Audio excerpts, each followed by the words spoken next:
Subscribe to our YouTube channel and press the bell icon to get the latest updates. Uttar Pradesh के राज्यपाल श्रीमती आनंदीबेन पटेल जी, राज्य के लोकप्रिय और यशस्वी मुख्यमंत्री श्रीमान योगी आदित्यनाथ जी, यूपी सरकार के अन्य मंत्रीगण, संसद में मेरे अन्य सहयोगी, विधायकगण और मेरे प्यारे भाई और बहनों, अपने पराक्रम से मातृभूमि का मान बढ़ाने वाले राष्ट्र नायक महाराजा सुहेलदेव की जन्मभूमि और ऋषि मुनियों ने जहां तप किया, बहराइच की ऐसी पावन धरा को मैं आदरपूर्वक नमन करता हूं। वसंत पंचमी की आप सभी को, संपूर्ण देश को बहुत बहुत मंगल कामनाएं। मां सरस्वती भारत के ज्ञान विज्ञान को और समृद्ध करें। आज का दिन विद्या आरंभ और अक्षर ज्ञान के लिए बहुत शुभ दिन माना जाता है। हमारे यहां कहा गया है, सरस्वती महाभागे विद्ये कमल लोचने, विद्या रूपे विशालक्षी विद्याम देहि नमोस्तुते। अर्थात, हे महाभाग्यवती ज्ञान रूपा, कमल के समान विशाल नेत्र वाली ज्ञानदात्री सरस्वती, मुझको विद्या दीजिए, मैं आपको नमन करता हूं। भारत की मानवता की सेवा के लिए रिसर्च और इनोवेशन में जुटे, राष्ट्र निर्माण में जुटे हर देशवासी को मां सरस्वती का आशीर्वाद मिले, उन्हें सफलता मिले, यही हम सभी की प्रार्थना है। भाइयों और बहनों, रामचरितमानस में गोस्वामी तुलसीदास जी कहते हैं, ऋतु बसंत बह त्रिविध बयारी, यानी वसंत ऋतु में शीतल, मंद, सुगंध ऐसी 3 प्रकार की हवा बह रही है। इसी हवा, इसी मौसम में खेत, खलिहान, बाग, बगान से लेकर जीवन का हर हिस्सा आनंदित हो रहा है। वाकई हम जिस तरफ देखें तो फूलों की बहार है। हर जीव वसंत ऋतु के स्वागत में खड़ा है। ये वसंत महामारी की निराशा को पीछे छोड़कर आगे बढ़ते भारत के लिए नई उम्मीद, नई उमंग लेकर आया है। इस उल्लास में भारतीयता, हमारी संस्कृति, हमारे संस्कारों के लिए ढाल बनकर खड़े होने वाले महानायक महाराजा सुहेलदेव जी का जन्मोत्सव हमारी खुशियों को और बढ़ा रहा है। साथियों, मुझे करीब 2 साल पहले गाजीपुर में महाराजा सुहेलदेव की स्मृति में डाक टिकट जारी करने का अवसर मिला था। आज बहराइच में उनके भव्य स्मारक के शिलान्यास का सौभाग्य मिला है। ये आधुनिक और भव्य स्मारक ऐतिहासिक चित्तौरा झील का विकास, बहराइच पर महाराजा सुहेलदेव के आशीर्वाद को बढ़ाएगा, आने वाली पीढ़ियों को भी प्रेरित करेगा। साथियों, आज महाराजा सुहेलदेव के नाम पर बनाए गए मेडिकल कॉलेज को एक नया और भव्य भवन भी मिला है। बहराइच जैसे विकास के लिए आकांक्षी जिले में स्वास्थ्य सुविधाएं बढ़ना यहां के लोगों के जीवन को आसान बनाएगा। इसका लाभ आसपास के श्रावस्ती, बलरामपुर, सिद्धार्थनगर को तो होगा ही, नेपाल से आने वाले मरीजों को भी ये मदद करेगा। भाइयों और बहनों, भारत का इतिहास सिर्फ वो नहीं है जो देश को गुलाम बनाने वालों, गुलामी की मानसिकता के साथ इतिहास लिखने वालों ने लिखा। भारत का इतिहास वो भी है जो भारत के सामान्य जन ने भारत की लोक गाथाओं में रचा बसा है, जो पीढ़ियों ने आगे एक पीढ़ी से दूसरी पीढ़ी बढ़ाते रहे हैं।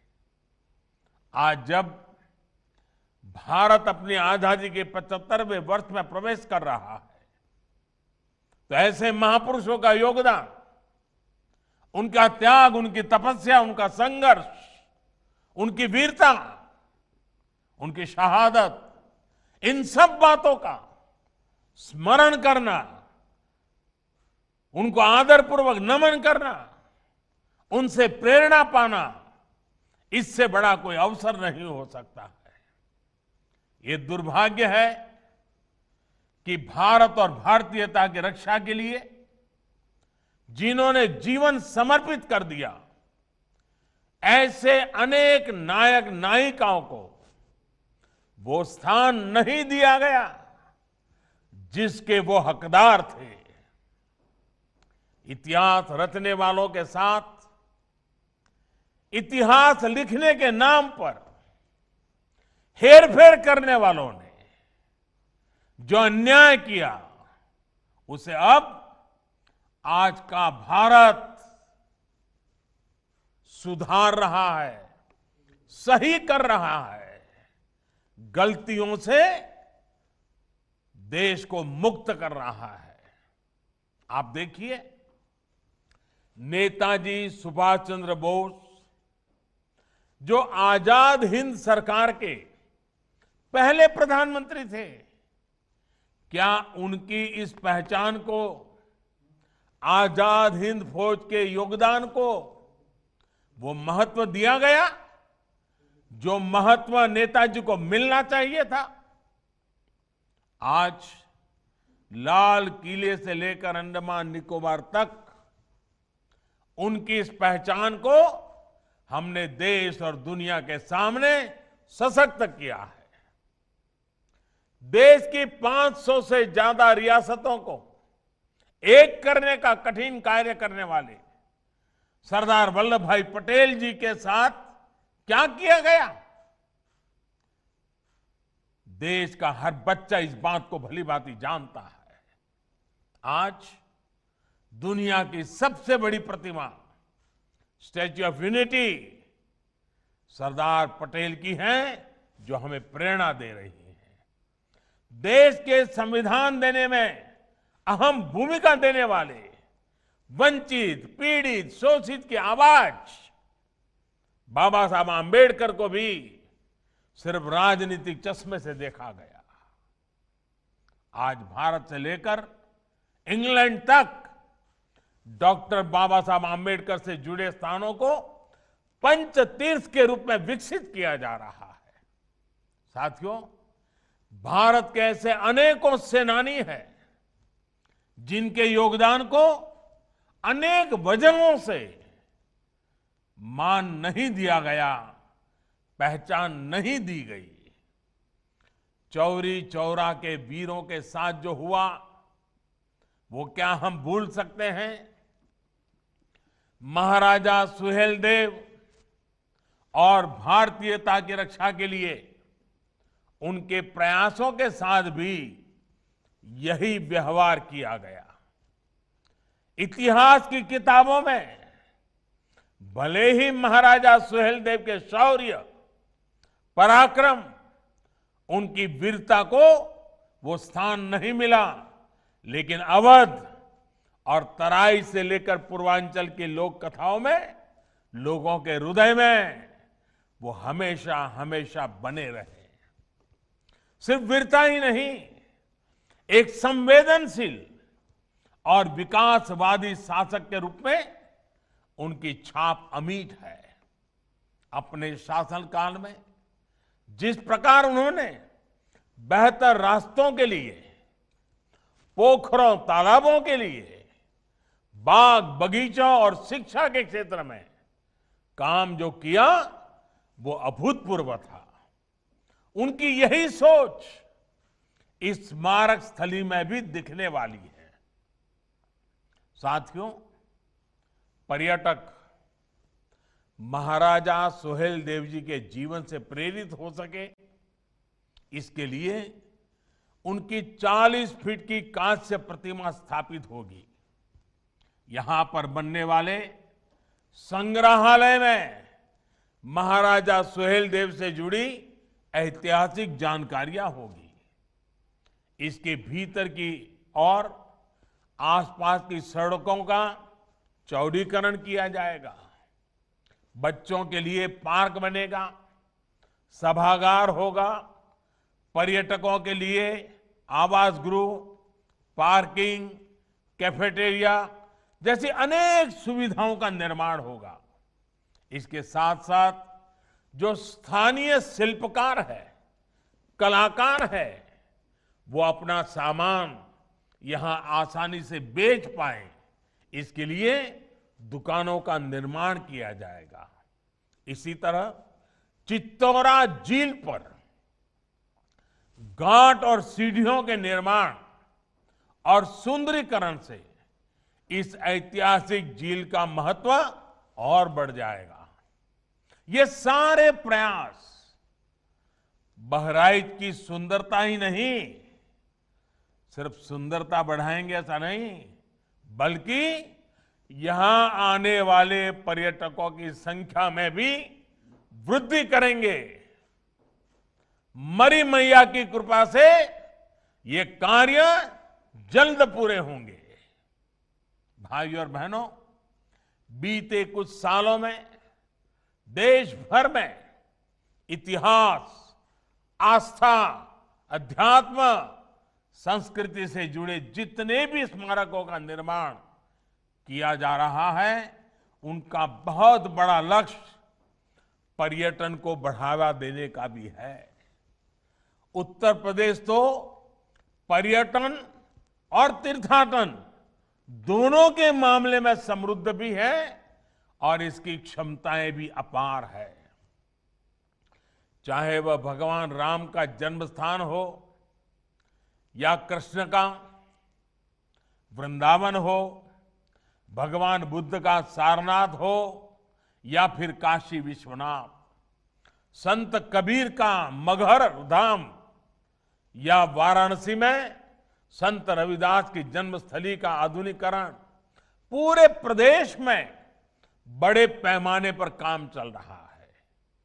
इनके विकास के लिए भगवान राम, श्री कृष्ण और बुद्ध के जीवन से संबंधित स्थलों जैसे अयोध्या, चित्रकूट, मथुरा, वृंदावन, गोवर्धन, कुशीनगर, श्रावस्ती आदि तीर्थ स्थलों पर रामायण सर्किट, आध्यात्मिक सर्किट, बौद्ध सर्किट, ऐसे अनगिनत सर्किट, इसका विकास किया जा रहा है। भाइयों और बहनों, बीते कुछ वर्षों में जो प्रयास हुए हैं, उनका प्रभाव भी नजर आने लगा है। जिस राज्य में अन्य राज्यों से सबसे अधिक पर्यटक आते हैं, वो प्रदेश का नाम है उत्तर प्रदेश। विदेशी पर्यटकों को आकर्षित करने में भी यूपी देश के टॉप 3 राज्यों में आ चुका है। उत्तर प्रदेश में पर्यटकों के लिए जरूरी सुविधाओं के साथ साथ आधुनिक कनेक्टिविटी के साधन भी बढ़ाए जा रहे हैं। भविष्य में अयोध्या का एयरपोर्ट और कुशीनगर का इंटरनेशनल एयरपोर्ट देश विदेशी टूरिस्टों के लिए बहुत उपयोगी साबित होगा। उत्तर प्रदेश में छोटे बड़े दर्जन भर एयरपोर्ट्स पर काम चल रहा है, जिसमें से कई पूर्वांचल में ही है। उड़ान योजना के तहत यूपी के अनेक शहरों उनका काम कीमत वाली हवाई सेवा से जोड़ने का अभियान चल रहा है, कम कीमत से। इसके अलावा Purvanchal expressway, Bundelkhand expressway, Ganga expressway, Gorakhpur link expressway, Ballia link expressway, ऐसी आधुनिक और चौड़ी सड़कें पूरे यूपी में बनाई जा रही हैं। और ये तो एक तरह से आधुनिक यूपी के आधुनिक इंफ्रास्ट्रक्चर की शुरुआत है। एयर और रोड कनेक्टिविटी के अलावा यूपी को रेल कनेक्टिविटी भी आज आधुनिक हो रही है। यूपी 2 बड़े डेडिकेटेड फ्रेट कॉरिडोर का जंक्शन है। हाल ही में ही ईस्टर्न डेडिकेटेड फ्रेट कॉरिडोर के एक बड़े हिस्से का लोकार्पण यूपी में ही किया गया है। यूपी में जिस प्रकार आज आधुनिक इंफ्रास्ट्रक्चर पर काम चल रहा है, उससे उत्तर प्रदेश में उद्योग लगाने के लिए देश और दुनिया के निवेशक प्रोत्साहित है। इससे यहां नए उद्योगों के लिए तो बेहतर अवसर बन ही रहे हैं, यहां के युवाओं को रोजगार के नए अवसर भी उपलब्ध हो रहे हैं। साथियों, कोरोना काल में जिस प्रकार से उत्तर प्रदेश से काम हुआ है, वो बहुत ही महत्वपूर्ण है। कल्पना करिए, अगर यूपी में हालत बिगड़ते तो राष्ट्रीय अंतर्राष्ट्रीय स्तर पर किस तरह की बातें की जाती। लेकिन योगी जी की सरकार ने, योगी जी की पूरी टीम ने बेहतरीन तरीके से स्थिति को संभाल करके दिखा दिया। यूपी न सिर्फ ज्यादा से ज्यादा लोगों का जीवन बचाने में सफल रहा, बल्कि बाहर से लौटे श्रमिकों को रोजगार देने में भी यूपी ने प्रशंसनीय काम किया है। भाइयों और बहनों, कोरोना के खिलाफ यूपी की लड़ाई में पिछले 3-4 वर्षों में किए गए कार्यों का बहुत योगदान रहा है। पूर्वांचल को दशकों तक परेशान करने वाली दिमागी बुखार का प्रभाव यूपी ने बहुत कम करके दिखाया है।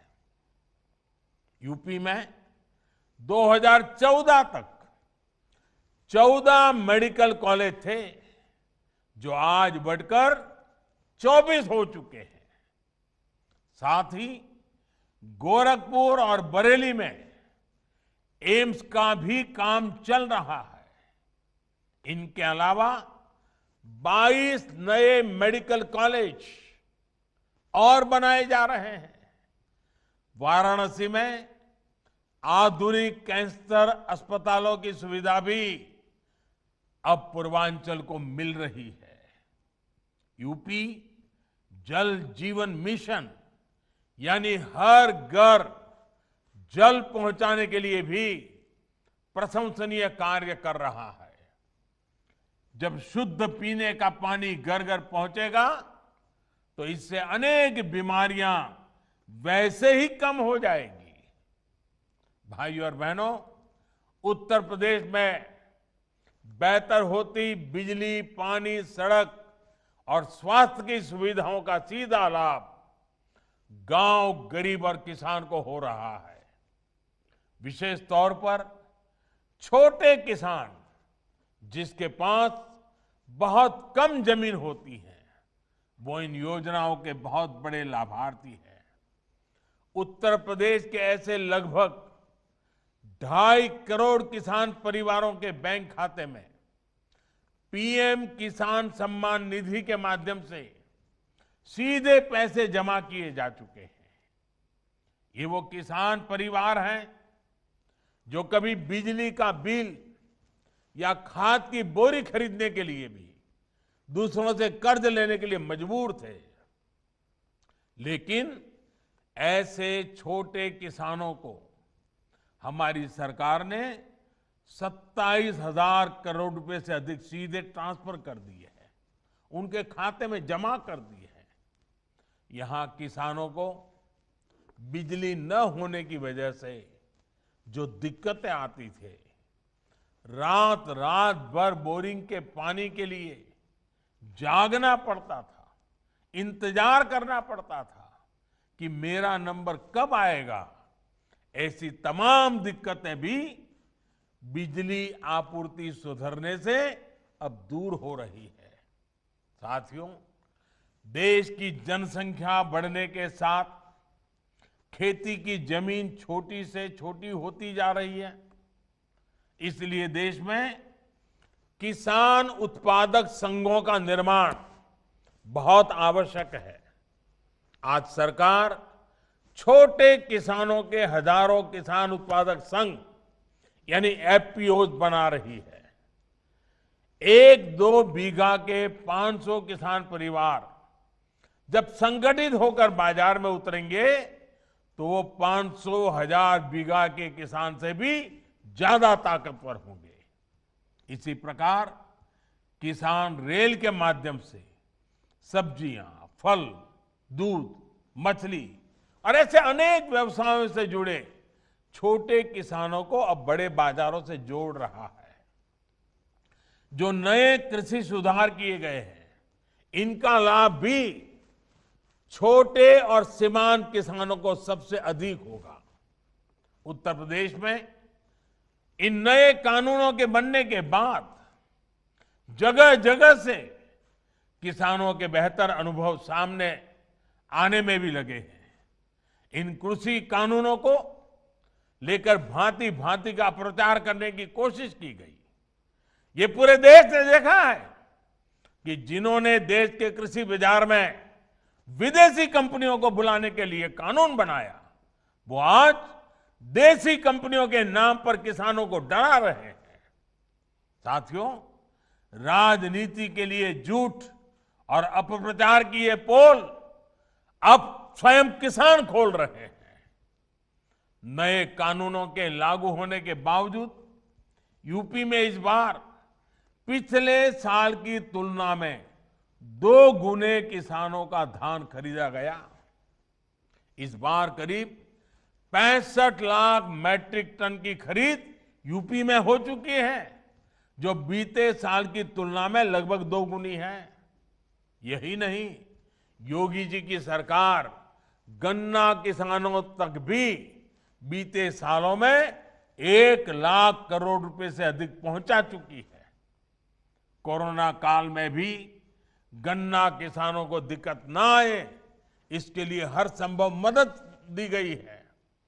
चीनी मिले किसानों को भुगतान कर पाए, इसके लिए केंद्र ने भी हजारों करोड़ रुपए राज्य सरकारों को दिए हैं।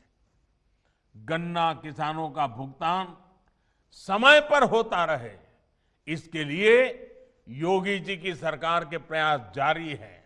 भाइयों और बहनों, सरकार की यह हर संभव कोशिश है कि गांव और किसान का जीवन बेहतर हो। किसान को, गांव में रहने वाले गरीब को परेशानी ना हो, उसको अपने मकान पर अवैध कब्जे की आशंका से मुक्ति मिले, इसके लिए स्वामित्व योजना भी आज पूरे उत्तर प्रदेश में चलाई जा रही है। इस योजना के तहत आज तक यूपी के करीब 50 जिलों में ड्रोन के माध्यम से सर्वे चल रहा है। लगभग 12,000 गांवों में ड्रोन सर्वे का काम पूरा हो चुका है और अभी तक 2 लाख से ज्यादा परिवारों को प्रॉपर्टी कार्ड यानी घरौनी मिल चुका है। यानी ये परिवार अब हर प्रकार की आशंका से मुक्त हो चुके हैं। साथियों, आज गांव का गरीब किसान देख रहा है कि उसके छोटे से घर को बचाने के लिए, उसकी जमीन को बचाने के लिए पहली बार कोई सरकार इतनी बड़ी योजना चला रही है। इतना बड़ा रक्षा कवच हर गरीब को, हर किसान को, हर ग्रामवासी को दे रहा है। इसलिए जब कोई कृषि सुधारों के माध्यम से किसानों की जमीन छीन जाने का झूठ फैलाता है तो उस पर कोई कैसे विश्वास कर सकता है। हमारा लक्ष्य देश के हर नागरिक को समर्थ बनाने का है। हमारा संकल्प देश को आत्मनिर्भर बनाने का है। इस संकल्प की सिद्धि के लिए समर्पित भाव से हम जुटे रहेंगे। मैं रामचरितमानस की एक चौपाई से ही अपनी बात समाप्त करूंगा। रामचरितमानस में कहा गया है, प्रबीसी नगर कीजे सब काजा, प्रबीसी नगर कीजे सब काजा, हृदय राखी कौशलपुर राजा। भावार्थ ये कि हृदय में भगवान राम का नाम धारण करके हम जो भी कार्य करेंगे उसमें निश्चित सफलता मिलेगी ही। एक बार फिर महाराजा सुहेल देव जी को नमन करते हुए आपको इन नई सुविधाओं के लिए बहुत बहुत बधाई देते हुए योगी जी और उनकी पूरी टीम का अभिनंदन करते हुए बहुत बहुत धन्यवाद।